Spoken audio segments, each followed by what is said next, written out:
संकीर्तन की जय। वर्तमानाचार्य आदरणीय पूज्य गुरुदेव श्री त्रियोगा महाराज की जय हो। कीर्तनंदा स्वामी जगत गुरु शिला भक्तिपाद महाराज की जय हो।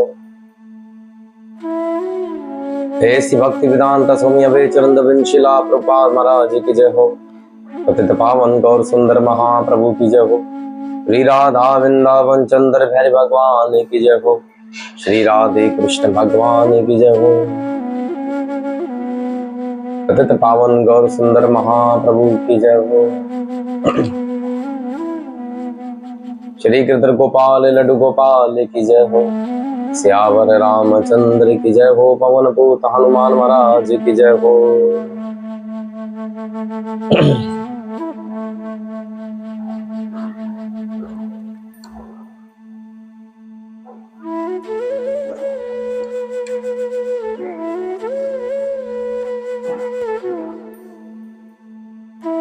ओम अज्ञानत्रिमानदस्या ज्ञानाञ्जनशलाकया चक्षुरुन्मीलितं तस्मै श्रीगुरवे नमः। ओम नमो भगवते वासुदेवाय कृष्णाय वासुदेवाय देवकी नंदनाय च नंद गोप कुमाराय श्री गोविंदाय नमो नमः। हे कृष्णा करुणा सिंधु दीनबंधु जगत्पते गोपेश्वर गोपीकान्तं श्री राधाकान्तं नमोऽस्तुते। तप्त कांचनं गौरांगे श्री राधे वृंदावनेश्वरी ऋषिभानो सुते देवी श्री प्रणमामि हरिप्रिया। श्री चैतन्य मनोभीष्टं स्थापितामिन भूतले स्वयं रूपं गदामयं ददान्ति सोमृतान्तिकम्। जय श्री कृष्णा चैतन्य प्रभु नित्यानंदा श्री अद्वैतां गदाधर श्रीवासादि गौरभक्तवृंदा। हरे कृष्णा कृष्णा कृष्णा हरे हरे हरे राम राम राम हरे हरे। नारायण नमस्कृतं नरं चैव नरोत्तमं देवी सरस्वती व्यासं ततो जयमुदीरता।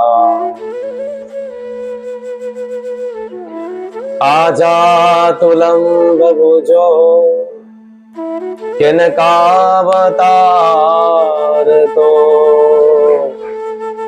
संकीर्तने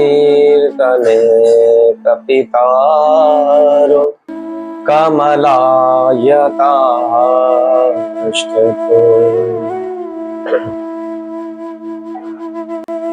विशंभरो द्विजभारो युगधरो पारो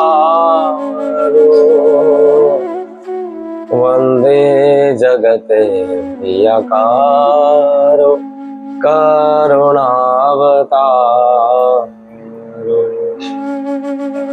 वंदे आनंद अवभूत वैश्वर्यनन्दनं श्री चैतन्य महाप्रभु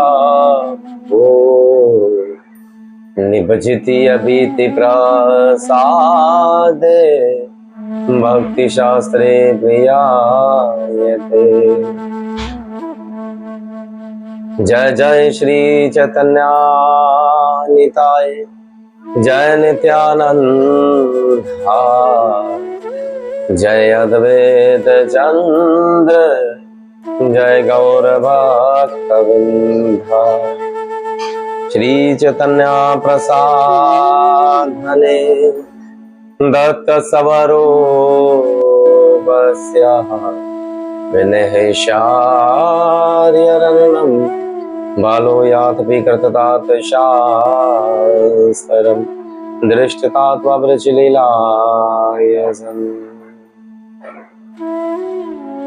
रामचंद्राय रामभद्राय सा रामवेदाय सा रघुनाथाय नाथाय सीतापते नमः।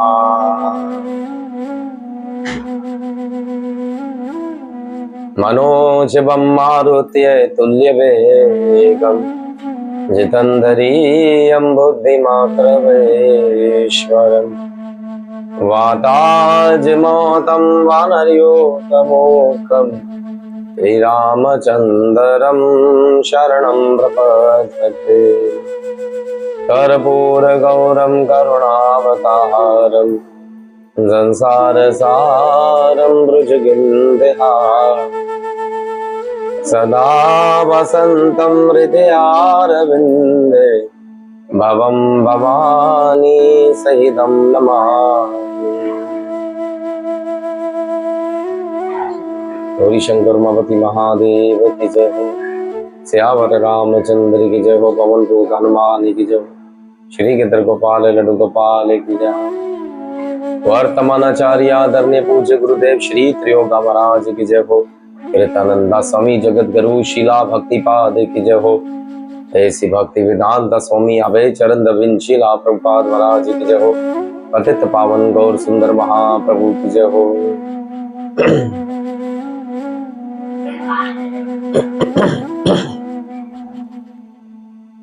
हरे कृष्णा। आज भद्र पक्ष अष्टमी तिथि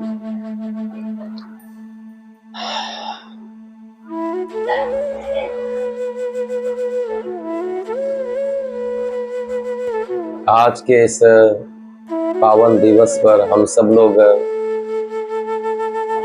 एक साथ फिर कथा को श्रवण करने के लिए श्री चैतन्य महाप्रभु जी की कृपा प्राप्त करने के लिए एक साथ जुट पाए।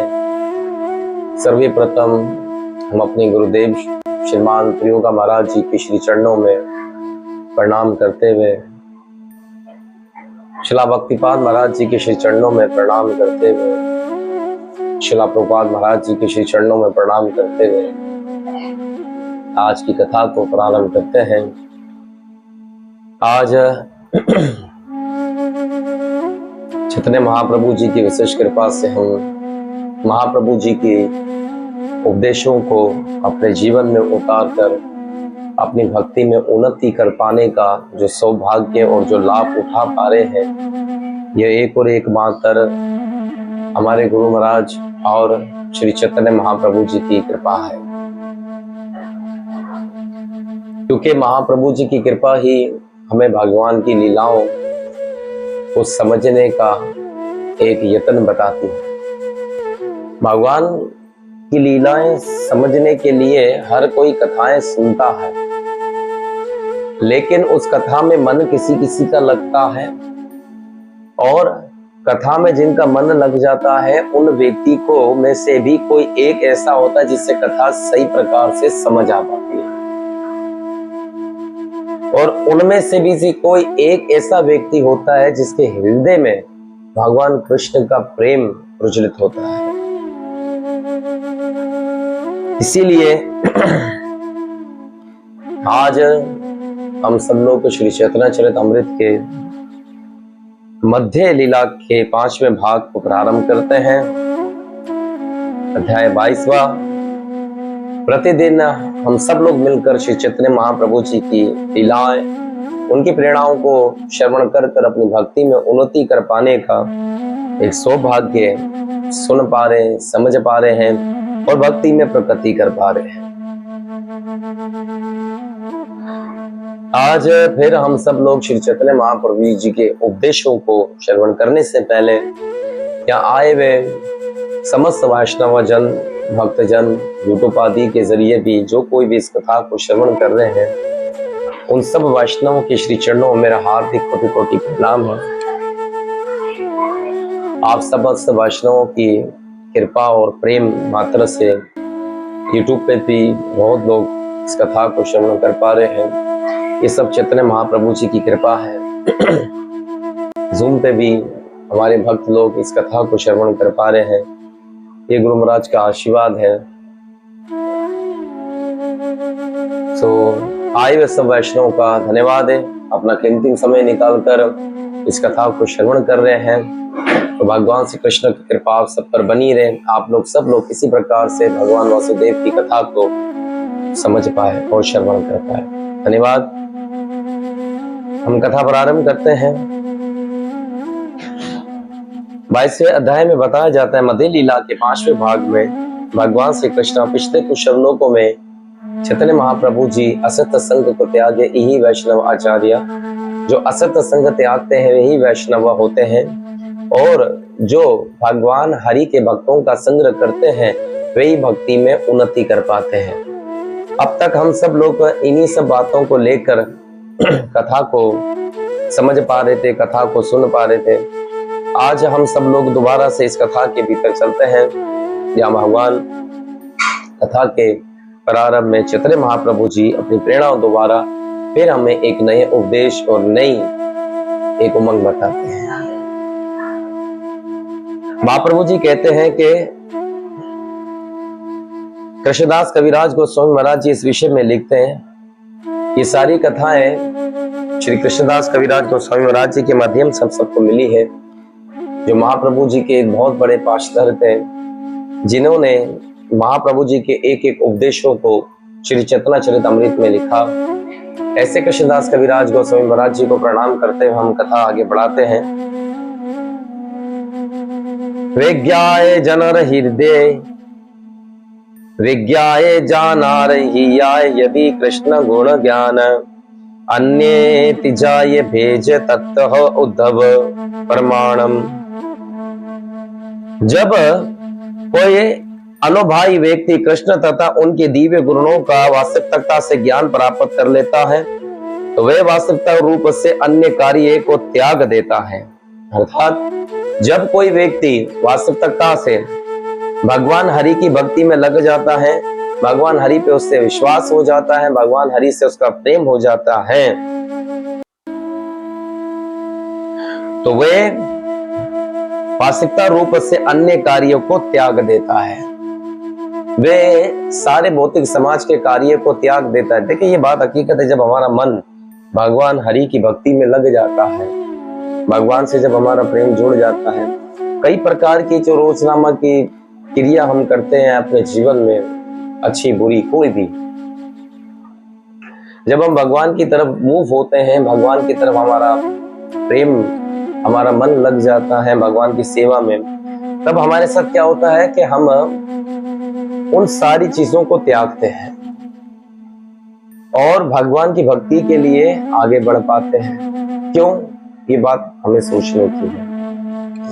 इसीलिए आगे बढ़ पाते हैं क्योंकि हमारे मन में जो भगवान के लिए प्रेम प्रज्वलित हुआ है ना, वे बुरी वस्तुओं को हटाता है। जहां हमारा टाइम खराब होता था और हम उसे कहते थे टाइम पास, तो वो टाइम खराब होना जो है, भगवान की जब भक्ति हमारे मन में, हमारे हृदय में आ जाती है, उस वक्त ये सारी वस्तुएं आहिस्ता आहिस्ता आहिस्ता खत्म होने लग जाती है और हमारा मन एक ही बात क्या कहता है, जी मुझे जपामाला करनी है, जी मुझे मंगला आरती करनी है, मुझे संध्या आरती करनी है, मुझे भगवान के लिए भोग अर्पण करना है, भगवान के वस्त्रों को, भगवान के श्रृंगार को, भगवान के, यानी कि हर कार्य उसका भगवान से जुड़ जाता है।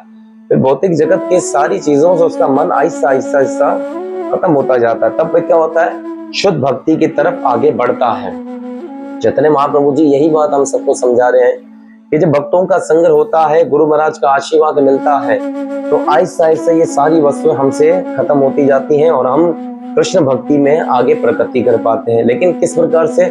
कथा श्रवण करना रेगुलर रोजाना कथा सुननी, क्योंकि कथा हमारी भक्ति को पोषण देता है, पानी देता है। जैसे एक पौधे को रोजाना पानी देते तब वह ऊपर उठ पाता है, इसी प्रकार कथा हमारी भक्ति को ऊपर कर पाने के लिए एक पोषण है। ये जल का काम करता है हमारी भक्ति को ऊपर लाने के लिए। इसीलिए महाप्रभु जी कहते हैं कि वास्तविकता रूप से अन्य कार्यों को वो त्याग देता और भगवान की सेवा करने लगता है। उद्धव इसका प्रमाण देता है। उद्धव जी इसका प्रमाण देते हैं। उद्धव जी भी भगवान के बहुत अच्छे भक्त थे और उद्धव जी इस भौतिक जगत से उन्होंने शिक्षाएं नहीं ली, उन्होंने ज्ञान की प्राप्ति जो की थी ना, वो देवलोक से ज्ञान की प्राप्ति कर आए थे, बृहस्पति जी महाराज जी से। वो उनसे ज्ञान लेकर आए थे। भौतिक जगत में उन्होंने संसार में आके ज्ञान थोड़ी लिया था। उद्धव तो देवताओं के स्वर्ग से ज्ञान लेकर आया था। उद्धव इतना ज्ञानी आदमी था, वे भगवान का ज्ञान बहुत अच्छी प्रकार से समझता था। लेकिन सब कुछ जब वे वृंदावन गया, उद्धव बड़ी बड़ी बातें करते थे भगवान श्री कृष्ण से कि ज्ञान शास्त्र ये बताती, शास्त्र वो बताती है। एक दफा भगवान श्री कृष्ण का, उद्धव तू शास्त्रों की बातें बहुत करता है, वास्तविकता से मेरा प्रेम जिसके मन में प्रज्वलित होता है ना, उनको देखना चाहते हो? उद्धव ने बोला जी प्रभु। बोले तुम वृंदावन चले जाओ और मेरी गोपियों और राधा से मिल लेना, तब तुम्हें पता पड़ जाएगा कि शास्त्रीय ज्ञान और मेरा वास्तविक प्रेम क्या है। जब उद्धव जी भगवान श्री कृष्ण से द्वारका से विदा हुए और गए, वृंदावन में जाके गोपियों से मिले, राधा रानी से मिले, नंद महाराज जी से मिले, यशोदा रानी से मिले, उनका मन भर आया। वे कहने लगे कि मेरा सारा ज्ञान जो ने कोटड़ी में भरकर मैं किसी बड़े पर्वत से नीचे फेंक दूं। इतना ज्ञान प्राप्त करने के बावजूद मुझे कृष्ण से, भगवान से इतना प्रेम नहीं हो पाया जितना इन गोपियों को और राधा रानी को है। जबकि इनके पास कोई ज्ञान नहीं है, इनके पास कोई ज्ञान का भंडार नहीं है। उद्धव ने बहुत कोशिश करी ज्ञान के जरिए समझाने से गोपियों को कि तुम लोग छोड़ दो कृष्ण को, वो तो चले गए द्वारका, तुम्हें कहीं नहीं जाना चाहिए। वे सब बातें समझाते रहे। गोपियों ने बोला उद्धव तुम अपने ज्ञान की पोटली को बांधो और जाके फेंक दो कहीं। ये सब बातें हमें नहीं सिखाओ, हमें ज्ञानवान की भाषा समझ नहीं आती। आज भी वृंदावन में हमने देखा है वह ज्ञानी लोगों को कोई नहीं याद करता है, क्योंकि भगवान ज्ञान से प्राप्त नहीं होते, ज्ञान भगवान प्रेम से प्राप्त होते। तो वहां पर बड़े बड़े लोग, जितने भी लोग थे वृंदावन में, आज भी वे भगवान को भगवान नहीं मानते। एक दफा जब हम खुद भी वहां गए थे वृंदावन में, तो वहां हर कोई भगवान को भगवान नहीं मानता, अपना लल्ला मानता। बोले ये कन्हैया तो हमारा मित्र है, ये कन्हैया तो हमारा बेटा है, अरे ये तो ग्वाला है, हमारा दोस्त है। तो हर कोई भगवान श्री कृष्ण को यही मानता, कोई अपना प्रेमी मानता, कोई भगवान नहीं मानता। क्योंकि ये वृंदावन के गोपाल ग्वालों का प्रेम था भगवान श्री कृष्ण से।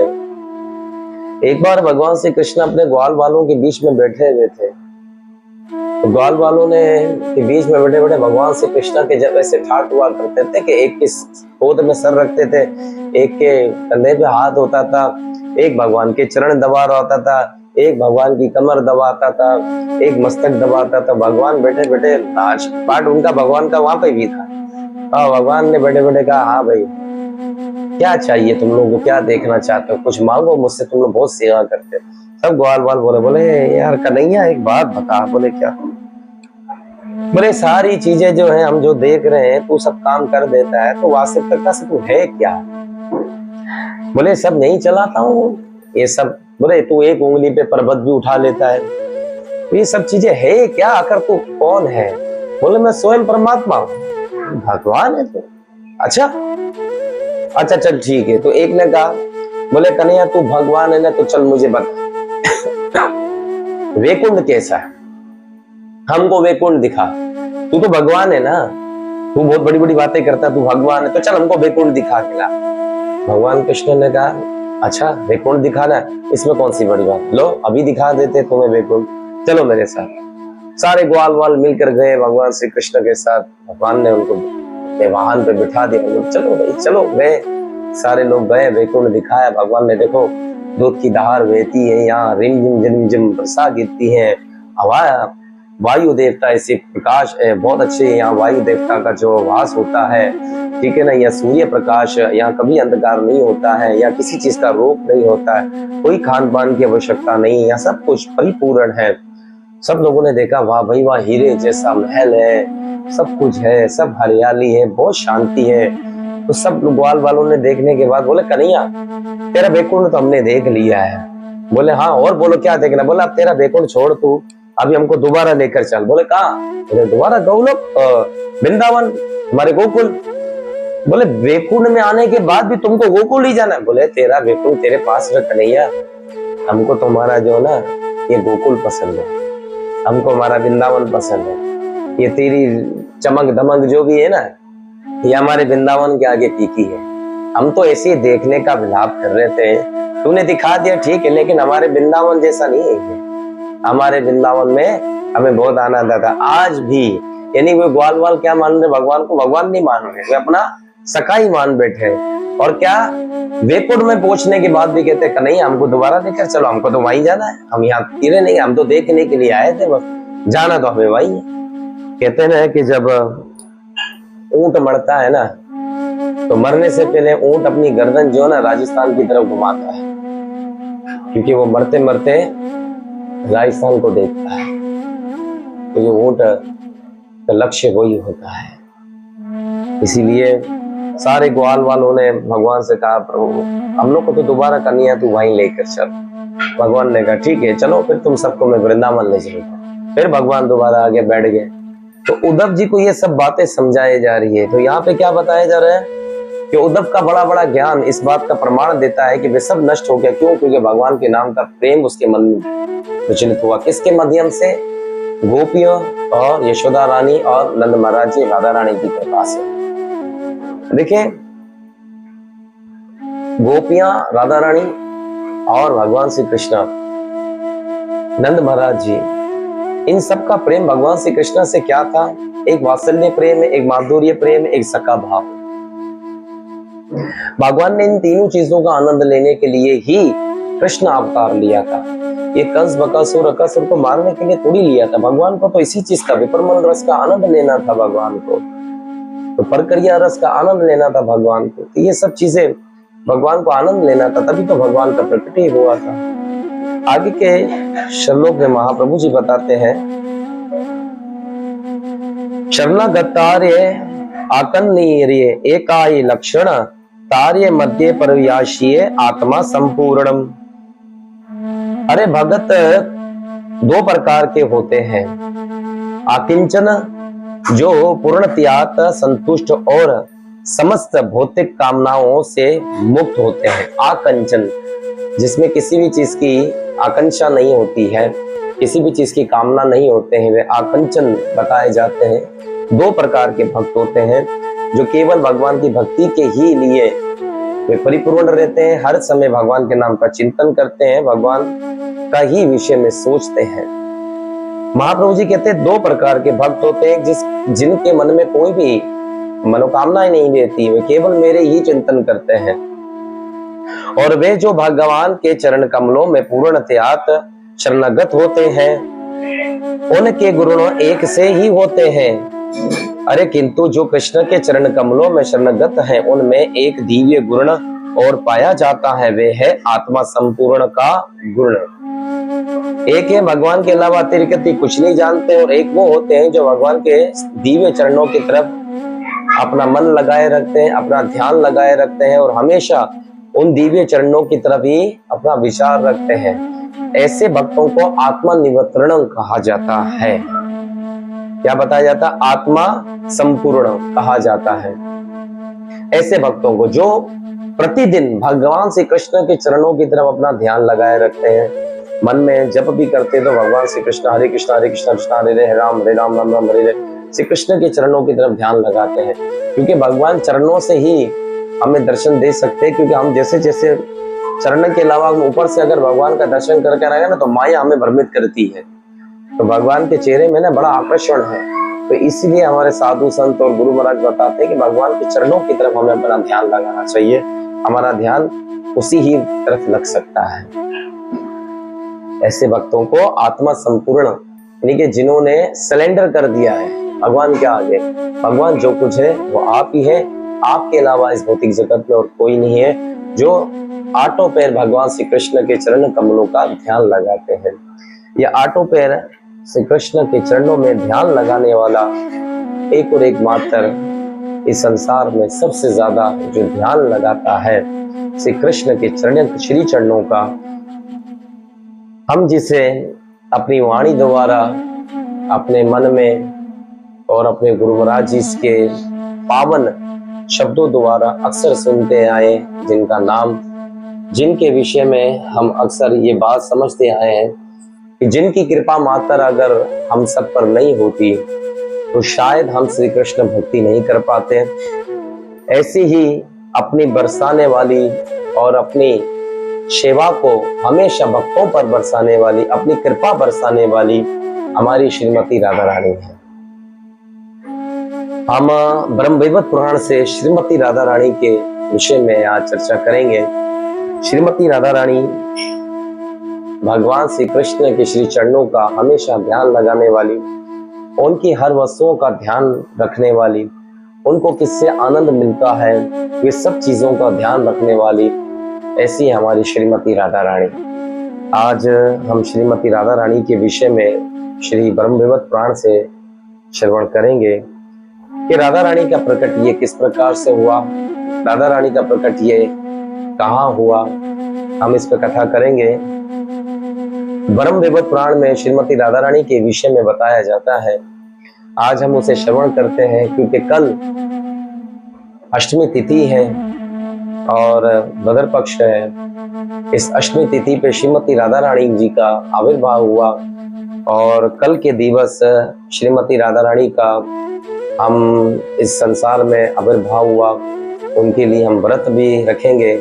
तो कल दोपहर 12 बजे तक का व्रत बताया जाता है। वैसे तो लोग संध्या काल तक भी रख पाते हैं और कुछ लोग दोपहर 12 बजे तक भी खोल लेते हैं, लेकिन उनका जो प्रकटीय हुआ है उस विषय में ऐसे साधु जन, आचार्य जन जो बताते हैं वे दोपहर 12 बजे तक का बताते हैं। और कुछ कई जगहों पर ऐसा भी बताया जाता है कि उनका आविर्भाव सवेरे 4-5 बजे भी हुआ है। तो ये अलग अलग प्रकल्प, अलग अलग आचार्यों की दीपिकाएं हैं, हमने सबको लेकर चलते हैं। हम किसी को गलत नहीं कह सकते हैं। हर साधु, हर संत अपने अपने भाव से राधा रानी के प्रकटियों की कथा सुनाते हैं। तो आज हम सब लोग श्री ब्रह्मवैवर्त पुराण से श्रीमती राधा रानी जी की कथा को श्रवण करेंगे। पिछले श्लोकों में सूत गोस्वामी महाराज जी को सनकादिक ऋषियों और 88,000 शौनक आदि ऋषियों ने प्रश्न किए थे कि आप राधा रानी जी के और इस प्रकार भगवान श्री कृष्ण ने श्रेष्ठ की रचना की, अग्निदेव को किस प्रकार प्रकट किया, वायु देवता को किस प्रकार प्रकट किया। ये बहुत सारी कथाएं हैं ब्रह्मवैवर्त पुराण में। इस प्रकार धरती को प्रकट कर कर इस प्रकार भगवान श्री कृष्ण ने इस माया द्वारा पूरे ब्रह्मांड को रचा। इन सब को प्रकट करने के बाद ब्रह्मवैवर्त पुराण में बताया गया है, ब्रह्मा आदि कल्पों का पर्यचन और गौलोक में श्री कृष्ण का नारायण आदि के साथ रामय मंडल में निवास करना। श्री कृष्ण के वाम पाक्षर से वाम पाक्षर से श्री राधा का प्रादुर्भाव और राधा के रूमकूप से गोपनाओं का प्रकट्य तथा श्री कृष्ण से गोपोया और गौएं और बलभद्र और हंस श्वेत घोड़े और हंसिक उत्पत्ति श्री कृष्ण द्वारा पंच रथों का निम्रण तथा पार्षदों का प्रकट्य और भैरू ईशान आदि डाकनिया आदि की उत्पत्ति। ध्यान से सुनिएगा ये कथा, इसमें आप सब लोगों को बहुत सारा रस मिलेगा। हमने इसको पहले भी पढ़ा था, तो आज थोड़ा और पढ़ने का हमें मौका मिला और आप लोगों को भी बहुत सारा रस मिलेगा। राधा रानी के 2 आविर्भाव हुए हैं। एक आविर्भाव आज जो हम करने जा रहे हैं, यह आविर्भाव कहाँ हुआ है, इसे ध्यान से सुनिएगा। यह आविर्भाव गौलोक में हुआ है। गौलोक की भगवान ने रचना कर दी इस वक्त, और गोलोक की रचना होने के बाद अब भगवान बैठे हैं। अब भगवान सोच रहे हैं कि मैंने सब विश्व को बना दिया है, सब कार्य कर दे। जैसे फॉर एग्जाम्पल एक आदमी सोचता है अपने जीवन काल में एक बढ़िया सा घर बना लेता है, बढ़िया सा घर बनाने के बाद बीवी बच्चे सबके बारे में देखा जी, एक अच्छा सा किचन है, बहुत अच्छा उन्होंने बाहर अपने बच्चों के लिए ड्राइंग रूम वगैरह बहुत सारी चीजों की फैसिलिटीज बने। आज में व्यक्ति क्या सोचता है कि चलो ठीक है, अब ये सब तो बन गया, अब मुझे अपने लिए भी कुछ बनाना है, तो एक रूम मेरे लिए भी होना चाहिए जहां मैं सुकून से बैठकर विराजमान करूं, मुझे कोई वहां तंग नहीं करे।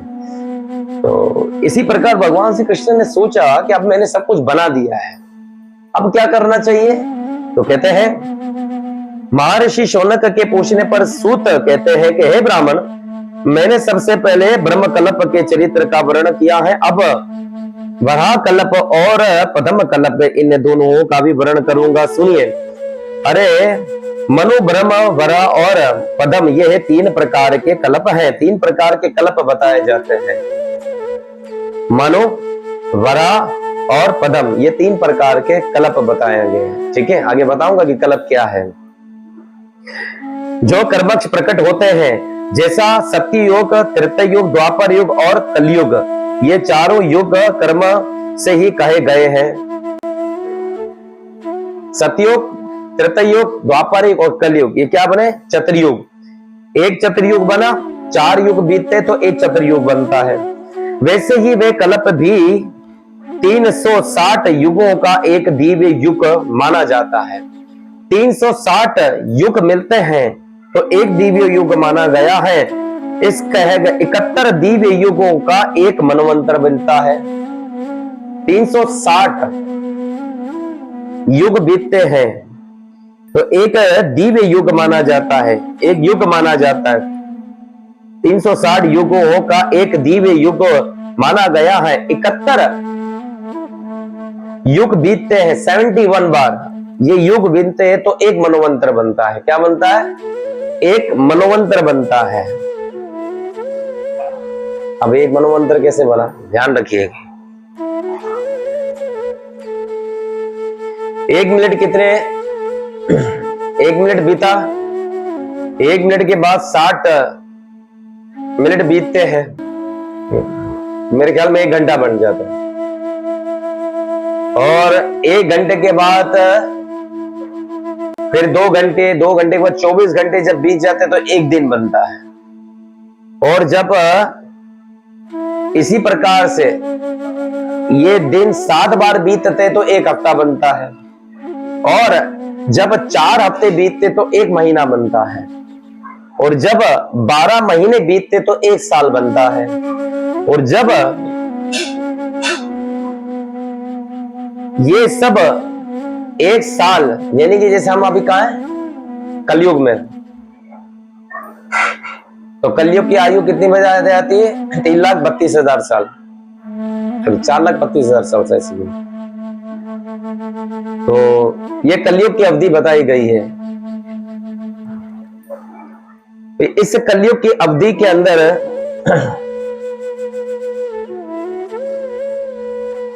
जितना बताया गया है, जैसे तो इस कलयुग की अवधि के भीतर बताया गया कि ये एक युग बन गया है, कलयुग। मेरे ख्याल में 5,32,000 साल बीतते तो कलयुग की अवधि होती। शायद मेरे दिमाग से थोड़ा सा मैश हो गया है, सो याद आ जाएगा, मैं आपको कंफर्म करूंगा। हरे कृष्णा। तब एक युग बनता है, तो एक युग बीतने के बाद, जैसे युग बीत जाता है, तो युग जब बीतता है तो युग बीतते बीतते एक युग बीता, सतयुग बीता, त्रेता युग बीता, द्वापर युग बीता, कलयुग बीता, तो ये चतुर्युग बीत, यानी कि 4 युग बीते तो एक चतुर्युग बना। 4 चतुर्युग बीतते गए तो 360 युग का एक दिव्य युग बनता है। और ऐसे दिव्य युग 71 बार जब घूमते हैं तो एक मनोमंत्र बनता है। ठीक है, क्या बनता है? एक मनोमंत्र। ब्रह्मा जी का एक दिन होता है। क्या होता है? ये ब्रह्मा जी का एक दिन है। अब अंदाजा लगा सकते हैं कि ब्रह्मा जी की उम्र कितनी होगी। 71 बार मनोवंतर बीतता है, तब जाकर एक ब्रह्मा जी का दिन होता है। ऐसे ही 360 दिनों तक बीतने पर ब्रह्मा जी का एक वर्ष पूरा होता है। 360 दिन बीतते हैं तब ब्रह्मा जी का एक साल पूरा होता है। इस तरह के 108 वर्ष तक विधाता की आयु बताई गई है। विधाता की आयु कितनी बताई गई है? 108 वर्ष, 108 साल तक ब्रह्मा जी की आयु बताई गई है।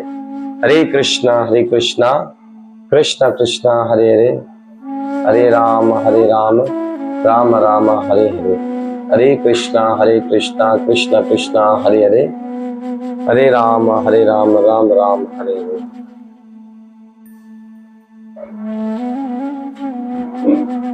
हरे कृष्णा कृष्ण कृष्ण हरे हरे, हरे राम राम राम हरे हरे। तो क्या बताया गया है? ब्रह्मा के आयु कितनी बताई गई? बीतने पर ब्रह्मा जी का एक वर्ष पूरा होता है। इसी तरह के 108 वर्ष बीतते विधाता के आयु बीती गई है। ब्रह्मा जी की आयु 108 वर्ष बीतते हैं तब जाके आयु पूरी होती ब्रह्मा की। अब ब्रह्मा की आयु कितनी लंबी बताई गई? 71 मनोवंतर बीतते तो ब्रह्मा का एक दिन। 360 वर्ष बीतते हैं तब जाके एक साल उनका बीतता है। तो इस प्रकार से कितनी ब्रह्मा की आयु बताई गई है। इसके बाद कहते हैं कि छोटे छोटे कल्प बहुत से हैं जो सर्वत्र आदि के नाम से विकायत है। महर्षि मार्कंडेय 7 कल्पों तक जीवित रहने वाले बताए गए। मार्कंडेय ऋषि मुनि जी 7 कल्प तक जीते हैं। मार्कंडेय ऋषि मुनि जी की आयु बहुत बताई गई है। मार्कंडेय ऋषि मुनि जी दिगर आयु वाले हैं और भगवान शिव जी का इनको वरदान मिला था। भगवान शिव जी की आराधना करने से मार्कंडेय ऋषि मुनि जी की आयु बहुत दिगर हुई। बताया जाता है शास्त्रों में 7 कल्प बीतेंगे तब जाकर छोटे छोटे 7 कल्प नाम से विकायत होते हैं। मार्कंडेय जी के 7 कल्पों तक जीने वाली आयु बताई गई है। 7 कल्पों तक जीते हैं। मार्कंडेय ऋषि मुनि जी कौन है? मार्कंडेय ऋषि मुनि जी वो है जिन्होंने शिव जी की आराधना करी थी और इनकी आयु केवल और केवल जो बहुत कम आयु में थे और इनकी 12 वर्ष की आयु के अंदर जिनका ध्यान होने वाला था 16 वर्ष की आयु में। और ऐसा कथाओं में अक्सर हमने पढ़ा है इनके विषय में। तो इनके पिताजी बड़े निराश हुए थे और तब इन्होंने उस वक्त भगवान की बहुत अच्छी भक्ति करते थे। इन्होंने फिर मृत्युंजय मंत्र का उच्चारण किया और शिव जी के शिवलिंग पर बैठकर वहां निकट बैठकर उन्होंने उनकी पूजा की। तब काल इनको लेने आया। जब इनकी मृत्यु का समय करीब आ गया था तब इनकी मृत्यु के निकट आने से ही भोलेनाथ जी वहां प्रकट हुए और भोलेनाथ जी ने काल को भगाया और मार्कंडेय ऋषि मुनि जी को दिगर आयु दी। तो मार्कंडेय ऋषि मुनि जी बहुत आयु वाले हैं और जितने भी माता रानी के पुराण लिखे गए उनके विषय में जितनी भी कथाएं लिखी गई है वे मार्कंडेय ऋषि जी ने मार्कंडेय पुराण में लिखी है।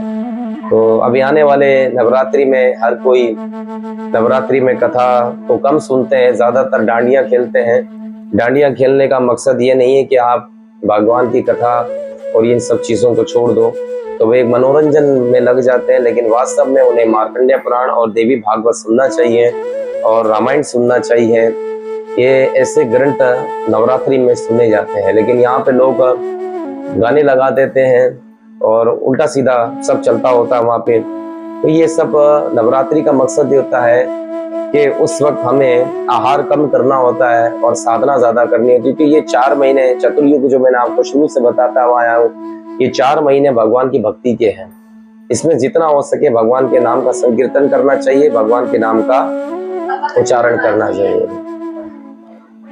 हरे कृष्ण। मार्कंडेय ऋषि मुनि जी की आयु तक थे कि मार्कंडेय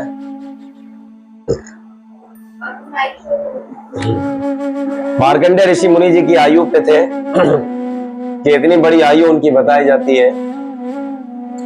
और इस आयु के बाद भगवान श्री कृष्ण ने किस प्रकार आगे बढ़ाया शौनक जी ने पूछा कि हे सुत नंदन, अब यह भी बतलाए कि गौलोक में सब व्यापक महान परमात्मा गौलोक नंदन गौलोक नाथ इन नारायण आदि की सृष्टि करके फिर क्या किया, इस विषय का विस्तार पूर्वक वर्णन करने की कृपा करें। अब कौन पूछ रहे हैं? शौनक आदि सनकादिक ऋषि मुनि जी पूछ रहे हैं कि आप कृपा कर ये बता दीजिए हमें कि आगे चलकर ये सब चीजें नारायण को उपतन कर दिया, सब चीजें देखो भगवान श्री कृष्ण से नारायण उपतन हुए, तो इन सब को उपतन करने के बाद भगवान कृष्ण ने और क्या क्या किया, अब वो बात हमें बतलाएं। सूत जी ने कहा कि हे ब्राह्मणों, इस सब की सृष्टि करके इन्हीं साथ ले भगवान श्री कृष्ण अत्यंत ही कामनीय और सुरमहे रमंडल में राम मंडल गए और रमाय कल्प वृक्ष की एक मध्य भाग में मंडलाकार कर राम मंडल अन्य ही मनोहर दिखाई देते थे। वे स्वयोस्तत सुंदर और समल और चिंतना थे। भगवान श्री कृष्ण ने क्या करें, सबकी सृष्टि करने के बाद सारे देवताओं को लेकर भगवान गए एक राम मंडल में, और वहां जाकर भगवान खड़े हो गए। अब भगवान ने जब देखा कि अब यहाँ तो सब कुछ बहुत बेहतर हो गया, सब बढ़िया हो गया, सब कुछ सुंदर चल रहा है, यह सब कुछ बढ़िया सा है, मैंने सब सृष्टि की रचना कर दी, मैंने सब चीजें अग्नि की प्रकट किया है, वायु को प्रकट कर किया है, अब ये सब की व्यवस्था तो कर दी, अब क्या करना है? भगवान ने कहा अब मुझे इन सब का आनंद लेना है।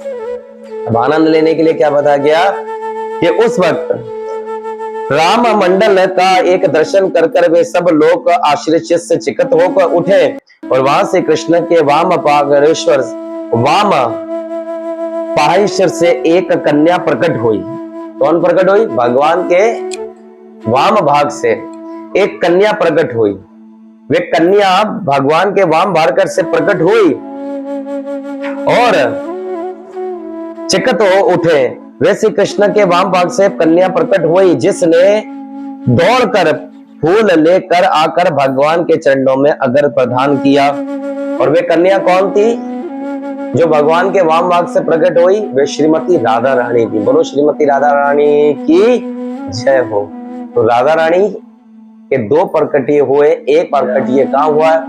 भगवान के गौलोक में भी भगवान ने अपने वाम भाग से राधा रानी को प्रकट किया। और राधा रानी जब प्रकट हुई तो राधा रानी ने तुरंत एक फूल उठाया और भगवान श्री कृष्ण के चरणों में जाके अर्पण कर दिया। अब राधा रानी का सौंदर्य बताया जा रहा है कि उन भगवान के चरणों में अगर प्रदान किया, इसके अगर अत्यंत ही कोमल थी, वे बहुत कोमल थी, राधा रानी बहुत कोमल थी और मनोहरणी थी, मनहारणी, और सुंदरियाओं में भी सुंदरी थी, मन को हर लेवे इतना उनका मधुर सौंदर्य था राधा रानी जी का। और सुंदरियों में भी सबसे ज्यादा सुंदर थी राधा रानी। इसके सुंदर एवं आरूढ़ अहष्ट और अधर अपनी ही लीला मारन मास से बंद जीव पुष्प और दोपहर फूल की शोभा को पूजनित कर रहे थे। राधा रानी इतनी सुंदर थी कि भगवान श्री कृष्ण उनके विषय में बयान यहाँ पे बता रहे हैं। सूत गोस्वामी महाराज जी कह रहे कि इनकी सुंदरता को बयान नहीं कर सकता हूं मैं, इतनी मनोहर सुंदरता थी।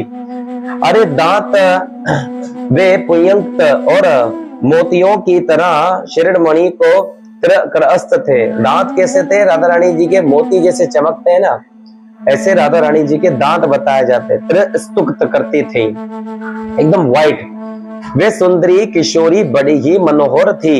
उसका सुंदर मुख अरे शरत पूर्णिमा के कोटि चंद्रमा की शोभा को भी छीन लेता था। राधा रानी की सुंदरता का इतनी थी, शरत पूर्णिमा का जो चांद होता है कितना सुंदर होता है, उसकी सुंदरता भी राधा रानी के आगे हल्की पड़ जाती थी। और सीमंत भाग बड़े ही मनोहर थे, नितर शुरकार के ही प्रफुल्ल और कमलों के समान अत्यंत ही सुंदर दिखाई देते थे। राधा रानी के नितर इतने सुंदर दिखाई देते थे इस संसार में, इस पूरे भूमंडल में राधा रानी जैसे नितर किसी के नहीं है। इस बात को हकीकत है, जिस किसी के ऊपर भी राधा रानी के नितर लग जाए और वो किसी को अपने नित्रों से देख ले तो उसका तो कल्याण हो जाता है। इसकी मनोहर नासिका, उनकी नाक सामने पक्षीराज गरुड़ की नोकीली चोंच हरी मान चुकी थी। पक्षीराज गरुड़ की भी चोंच जो नाक है ना, वो भी हल्की हो जाती थी। राधा रानी की नासिका इतनी सुंदर बताई जाती। मनोहरणी बाला अपने ही दोनों ही कल्पनो द्वारा सुनहर और द्रुपहा की अरे शोभा को तिरस्कृत कर रही थी। राधा रानी जी अपने मनोहर स्वरूप से दोनों ही द्रुपहा को कृतित कर रही थी, हल्का कर, इतनी सुंदर राधा रानी। रत्नों के आभूषणों से विषिभूत दोनों ही कान बड़े ही सुंदर लगते थे। राधा रानी के रत्नों के आभूषण राधा रानी ने कान में पहने हुए थे। देखिए, कान में आभूषण पहनने से कान सुंदर लगता है, लेकिन राधा रानी जब आभूषण पहनती है ना, तो आभूषण सुंदर लगता है।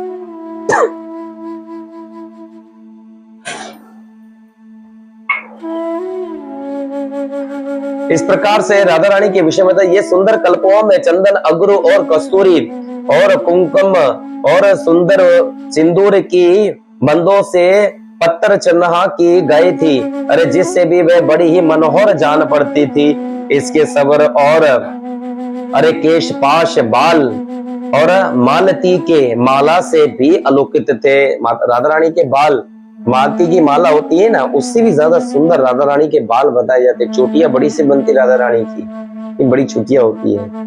और सरवर एक ही अरे केश, पाश, अरे मालवती की माला से अनुकूत थे। वह सती साध्वी वाला बाला अपने ही सिर पर सुंदर एवं सुगंधित वाणी धारण करती थी। उसी ही के दोनों ही चरण अस्तुल कोमल कमलों की प्रभाव को छीन लेते थे। राधा रानी के दोनों चरण के अस्तुल इतने सुंदर थे कि कमल का फूल जो है ना, वे भी राधा रानी के चरणों के सुंदरता के आगे फीका पड़ जाता था। उसके मंद मंद गीत गति हंस और खजन के भी गौरव का भी खजन करने वाली थी। राधा रानी के मन मन गीत, जब वो भगवान श्री कृष्ण के लिए गाना, जब उनका चलना, जब उनका रहना, ये सब चीजें राधा रानी की सुंदरता के विषय में मेरे पास इतना साहस नहीं है कि मैं उनकी सुंदरता के विषय में बयान कर सकूं। ये हमारे गुरु महात्माओं और हमारे गुरुदेव की कृपा है कि राधा रानी की जी के विषय में ये सब बातें वही बता सकते हैं। मेरा इतना साहस नहीं है। जितना शास्त्र में लिखा मैं उस हिसाब से बता रहा हूँ कि राधा रानी के विषय में बताया जाता है इतनी सुंदरता है।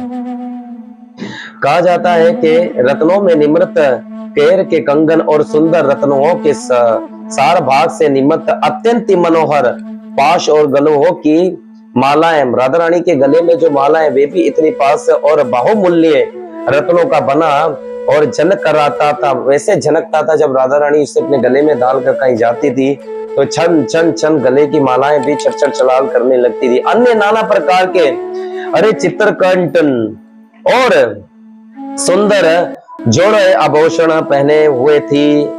वे सुंदरी एक इतने सारे श्रृंगार के साथ भगवान श्री कृष्ण के सामने उपस्थित हुई और भगवान श्री कृष्ण उनको देख के एकदम मोहित हो गए। इतनी सुंदरी, और जबकि भगवान श्री कृष्ण से प्रकट हुई, भगवान के वाम भाग से प्रकट हुई ना राधा रानी जी।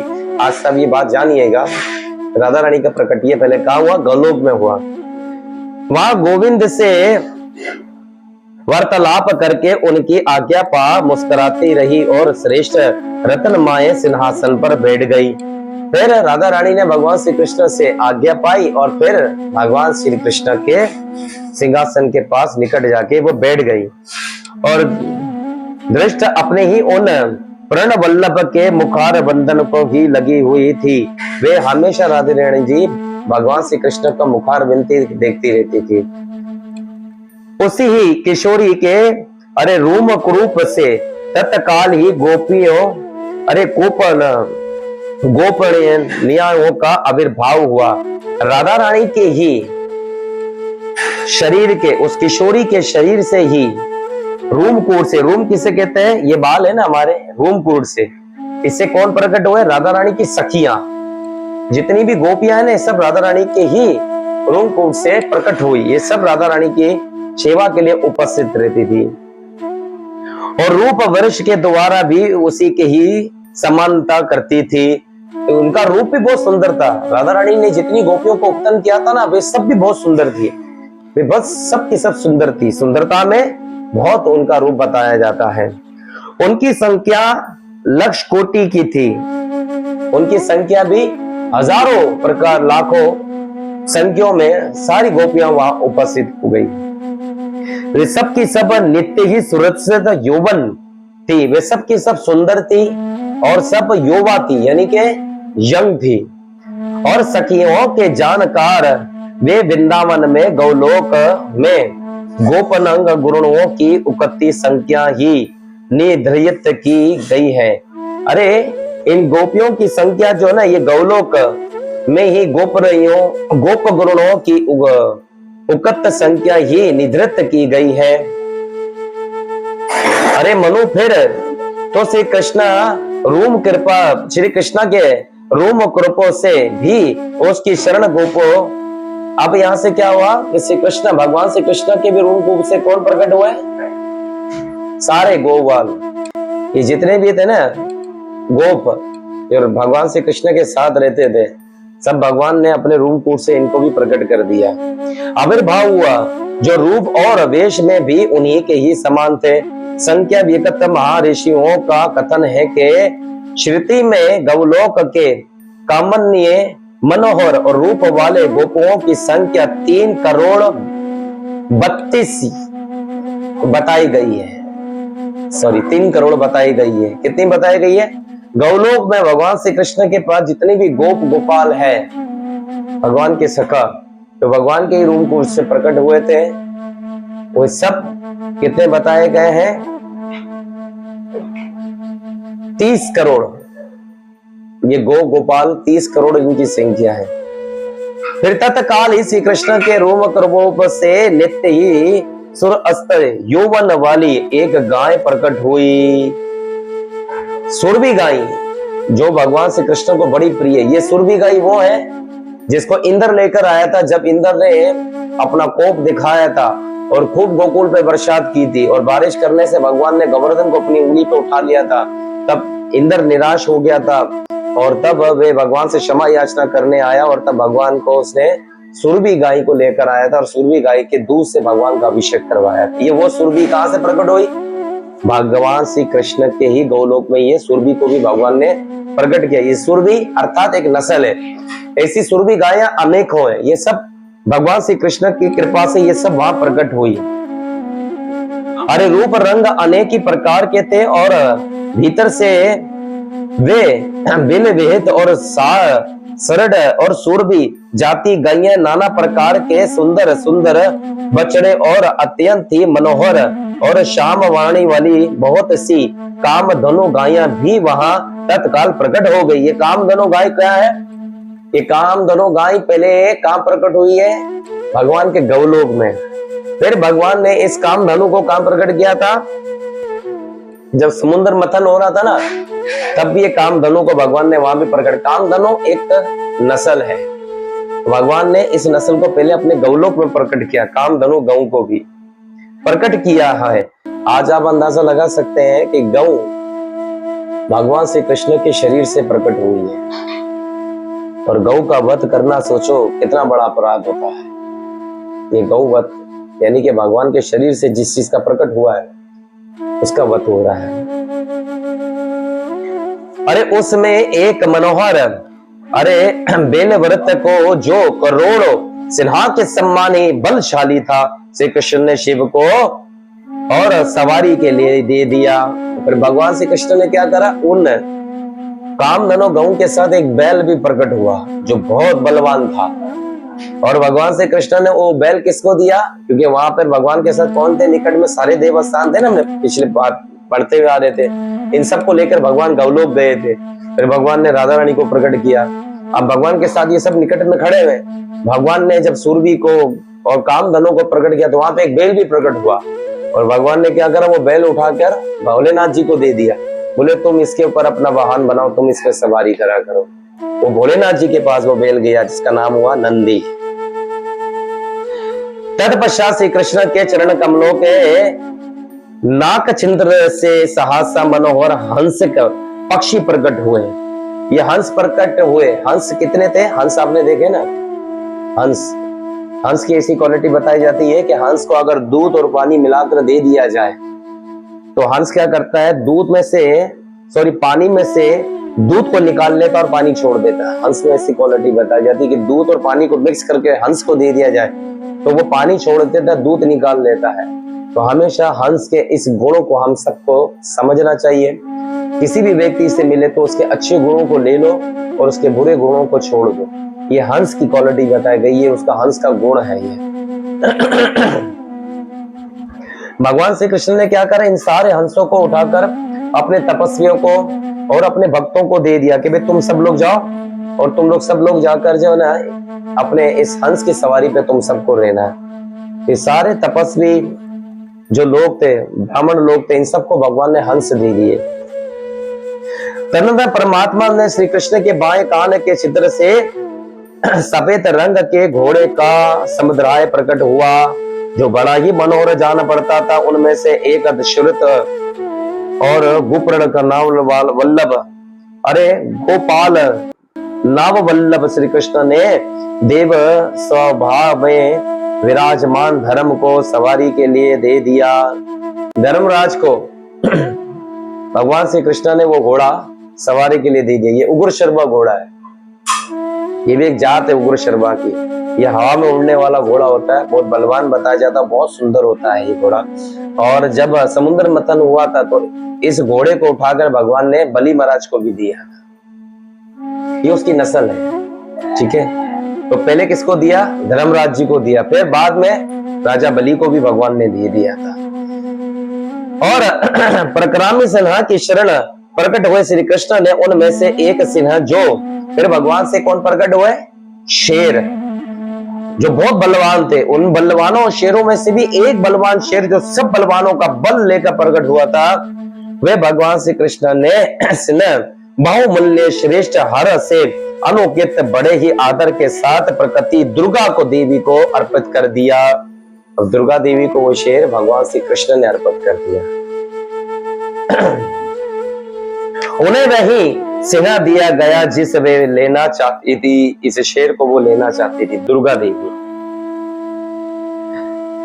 हे देव श्रेष्ठ, भगवान श्री कृष्ण ने उनमें से एक रथ नारायण को दे दिया। अब फिर भगवान श्री कृष्ण ने बहुत सारे रथों को निकाला, जो बहुत बड़े बड़े रथ थे। इनका साइज यहाँ बताया गया है, समय कम है हमारे पास, उनके साइज बहुत बड़े बड़े, उसमें यानी कि पूरा एक शहर बस जाए, इतना बड़ा रथ भगवान श्री कृष्ण ने रथों को बनाया। उनमें से एक रथ भगवान श्री कृष्ण ने नारायण को दिया, ये रथ आप रख लीजिए। और सभी रथ अपने ही ले रखे लिए। फिर ना भगवान श्री कृष्ण ने बाकी रथ अपने पास रख लिए।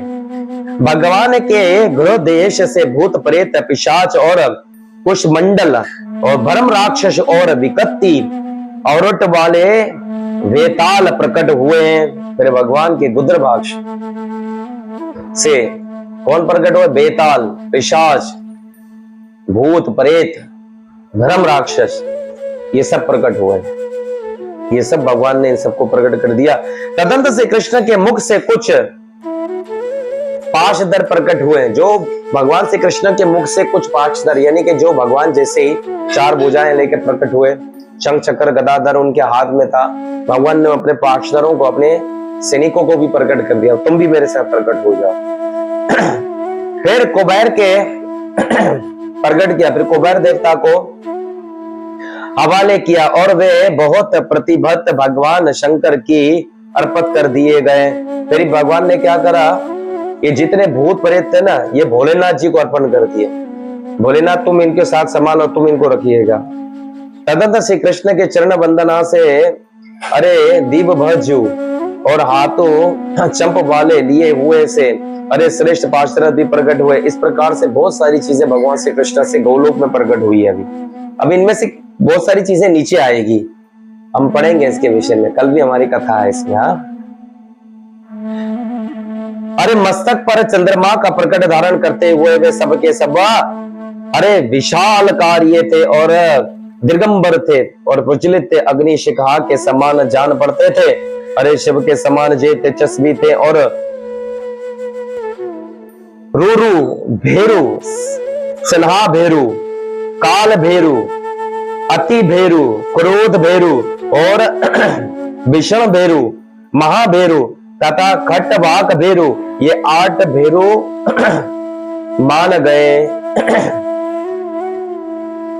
माने गए हैं। या कितने भेरू बताए गए हैं? आप भेरू को भी सुनते हैं ना, अक्सर लोग हमारे यहाँ पे भेरुओं के नाम पे बलि देते हैं, शराब अर्पण करते हैं, गलत है। यहाँ भेरू प्रथम पुराण में प्रकट कहां से हुआ? भगवान श्री कृष्ण के शरीर से। ये 8 भेरू प्रकट हुए हैं और यहाँ पर भेरुओं को बलि दी जाती है, भेरुओं को खून पिलाया जाता है। ये गलत है, ये वैष्णव है ये भेरू सारे। ये 8 भेरू प्रकट हुए हैं, यहाँ नाम बताए गए, रूरूप भेरू, सिन्हार भेरू, काल भेरू, अतिसो भेरू, क्रोध भेरू। ये सब भेरू नाम के जितने भी भेरू थे, ये सब भेरू कहां बताए गए? ये भगवान श्री कृष्ण के साथ प्रकट हुए उनके शरीर से। आगे बताया गया है इस प्रकार से इन भेरों को प्रकट करने के बाद तदंत श्री कृष्ण के बाएं नेत्र से एक भयंकर पुरुष प्रकट हुआ, जो त्रिशूल और वितट वरत जमन्ने और वस्त्र और गदा धारण किए हुआ था। वह अरे दिगंबर विशाल कार्य त्रिकुल कार्य और चंद्र कार्य मुकुट धारण करने वाला था। वे महाभाग पुरुष ईशान कहलाया गया, जो दीपकालों का स्वामी है, जो दिक्पालकों का स्वामी है। दिक्पालकों का स्वामी कौन है? ईशान कुंज जी। ये भगवान श्री कृष्ण से ही प्रकट हुए। इसके बाद श्री कृष्ण की नासिका से छिद्र से एक डाकनिया प्रकट हुई। ये डाकनिया कहां से प्रकट हुई? श्री कृष्ण के नासिका के छिद्र से ये डाकनिया प्रकट हो गई। अरे योगियों ने तथा सहस्त्र शस्त्रपाल प्रकट हुए। इनके सेवा इन परम पुरुषों के पुष देश से सहसा 3 करोड़ श्रेष्ठ देवताओं को प्रादुर्भाव हुआ। तो भगवान श्री कृष्ण ने 3 करोड़ देवताओं को प्रकट किया। मैं आप लोगों को दोबारा फ्लैशबैक में लेके चलता हूँ। बहुत सारी चीजें थी शायद आप लोगों के जहन में नहीं बैठ रही हो। चीजें थी आज जो यहाँ बताई गई है, जो प्रकट हुई है, शायद आप लोगों को जहन में नहीं आया। मैं दोबारा से फ्लैशबैक में लेके चलता हूँ। भगवान श्री कृष्ण ने जब सब अग्नि देवता, वायु देवता, वरुण देवताओं को प्रकट किया, तो भगवान ने गौलोक में को प्रकट किया और गौलोक में जाकर भगवान श्री कृष्ण ने अपने सारे देवताओं को लेकर गए। ब्रह्मा जी को, नारद मुनि जी को, शिव जी को, इन सबको लेकर गए वे वहां। फिर भगवान श्री कृष्ण के रोम भाग से राधा रानी का प्रकट किया और राधा रानी ने भगवान श्री कृष्ण को जैसी वे प्रकट हुई तो उनके श्री चरणों में जाकर उन्होंने फूल रखा राधा रानी ने श्री कृष्ण के। फिर राधा रानी की सुंदरता के विषय में बताया गया। फिर भगवान ने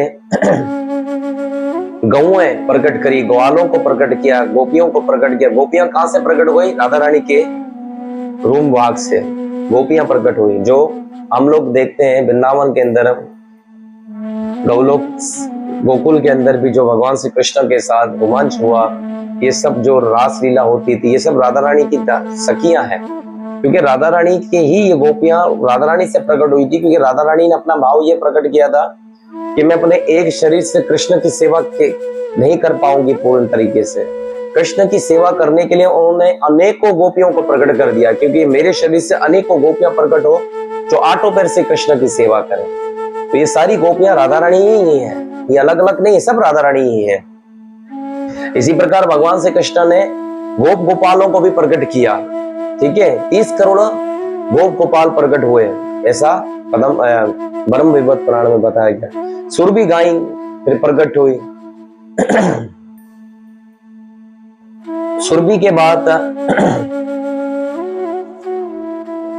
शेर प्रकट हुआ, जो राधा भगवान श्री कृष्ण ने जगदम्बे को दे दिया। बैल प्रकट हुआ तो उन्होंने भोलेनाथ जी को दे दिया। फिर बहुत सारे भूत, बेताल, पिशाच ये प्रकट हुए भगवान श्री कृष्ण से। फिर डाकणियां प्रकट हुई। फिर भैरू प्रकट हुआ। ये भैरू भी भगवान श्री कृष्ण का ही स्वरूप माने जाते हैं। ये भैरू वैष्णव है।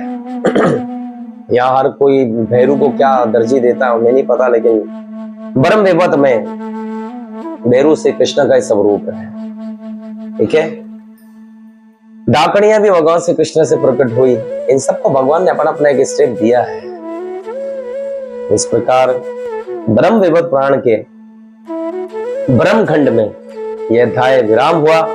इस अध्याय को हमने आज बड़े विस्तार से पढ़ा है और इस अध्याय के भीतर पांचवा अध्याय जो हमने पढ़ा, इस अध्याय के भीतर बहुत सारी बातें हमने जानी है। कल हम जानेंगे कि राधा रानी का इस धरती पे कैसे प्रकट हुई। आज तो हमने गौलोक किस प्रकार से प्रकट हुआ है, हमने वो बातें जानी है और विस्तार से हमने इसको पढ़ा है, विस्तार से आप सबको बताया है। अब कल राधा रानी का प्रकटीय है, कल उनका आविर्भाव होगा। पूरे साल में राधा रानी के चरण नहीं दिखाए जाते हैं, खाली राधाष्टमी के दिन राधा रानी के चरण दिखाए जाते हैं। आप लोगों के घर के निकट जहां कहीं भी मंदिर हो वहां जाएं, राधा रानी जी के श्री चरणों का दर्शन करें। उनके दर्शन करने से आपको प्रेमामय भक्ति की प्राप्ति होगी। राधा रानी से आशीर्वाद दें। कल व्रत भी रखें आप सब लोग, और व्रत 12 बजे भी खुलेगा। आप सब लोग शाम तक भी खोल सकते हैं, जिसकी जैसी शक्ति हो।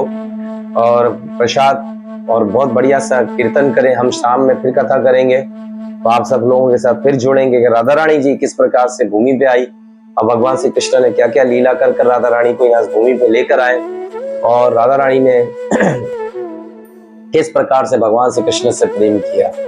ये सारी चीजें हम कल जानेंगे। आज की कथा का बहुत टाइम हो गया है, कल से हम फिर कथा से जुड़ पाएंगे। काफी समय बीत गया था, हम कथा से नहीं जुड़ पा रहे थे, लेकिन आज कथा से हम फिर जुड़ पाए। सो धन्यवाद आप सब वैष्णवों का, आप सबके श्री चरणों मेरा कोटि कोटि नमन। आज पद्म पुराण से बहुत सारी बातें हमने जानी कि और क्या क्या चीजें भगवान श्री कृष्ण ने प्रकट किया। तो आप लोगों के कीमती समय के लिए बहुत बहुत धन्यवाद। आशा करता हूँ आप लोग कल फिर हम सब एक साथ जुड़ेंगे, और कल हम सबको व्रत भी रखना है। कृपा करके सब लोग व्रत रखें। राधा रानी के आविर्भाव के लिए आप सबको बहुत बहुत बधाई हो एडवांस में। और हम राधा रानी से प्रार्थना करेंगे कि हमारा ये प्रचार कार्य इसी प्रकार से आगे बढ़ता रहे और आगे हम इसी प्रकार से चलते रहे। हरे कृष्णा। धन्यवाद आप सब लोगों का। एक बार हाथ उठाकर हम सब बोले हरे कृष्णा कृष्ण कृष्णा हरे हरे, हरे राम राम राम हरे हरे। युग धर्म हरि नाम संग कीर्तन की, वर्तमान आचार्य आदरणीय पूज्य गुरुदेव श्री त्रियोगा महाराज की, कीर्तनंदा स्वामी जगत गुरु शिला भक्तिपाद की, परम गुरु शिला प्रभुपाद महाराज की जय। पतित पावन गौर सुंदर महाप्रभु की जय हो। श्रीमती राधा रानी की जय हो। वृषभानु श्रीमती राधा रानी की जय हो। बरसाने वाली की जय हो। श्री श्री सियापति रामचंद्र की जय हो। पवन पूत हनुमान महाराज की जय। गिरधर गोपाल की जय हो। श्री गुरुदेव श्री त्रियोगा महाराज की, गुरुदेव शिला भक्तिपाद की जय हो। परम गुरु शिला प्रपाद की जय। छठ गोस्वामी महाराज की जय। श्री श्री ब्रह्म वैवर्त पुराण की जय हो। निताय गौर प्रेमानंदी हरि हरि बोल।